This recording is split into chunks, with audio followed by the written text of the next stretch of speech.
Assalamualaikum warahmatullahi wabarakatuh. Isang magandang araw at isang mapagpalang araw po sa ating lahat, mga kapatid sa relihiyong Islam. Naway tanggapin sa atin ng Allah subhanahu wa ta'ala ang ating pag-aayuno sa buwan ng Ramadan.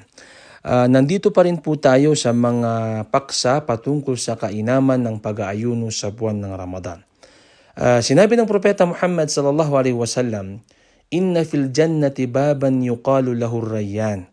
Yadkhulu minhu as-sa'imuna yawm al-qiyamah, la yadkhulu minhu ahadun ghayruhum, muttafaqun alayh."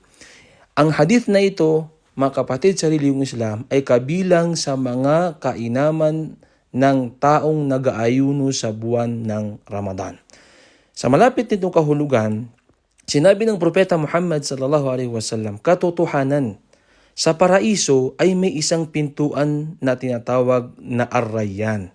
Papasok dito ang mga nag-aayuno sa araw ng paghukom at walang ibang makakapasok dito maliban sa kanila. So doon pa lang, mga brothers in Islam, mga kapatid sa relihiyong Islam, makikita natin sa sinabi ng Propeta Muhammad SAW na mayroong kainaman ang mga taong nag-aayuno, lalong-lalo na sa buwan ng Ramadan. So kung ikaw ay nag-aayuno sa buwan ng Ramadan, ay mayroong special na pinto para sa inyo, para sa ating mga nag-aayuno, at ito ang tinatawag na Babur Rayyan o tinatawag na pinto na Ar-Rayyan, at ang makakapasok lamang dito ay ang mga taong nag-aayuno sa buwan ng Ramadan. Inshallah, dugtungan pa po natin ito hanggang sa muli. Assalamualaikum warahmatullahi wabarakatuh.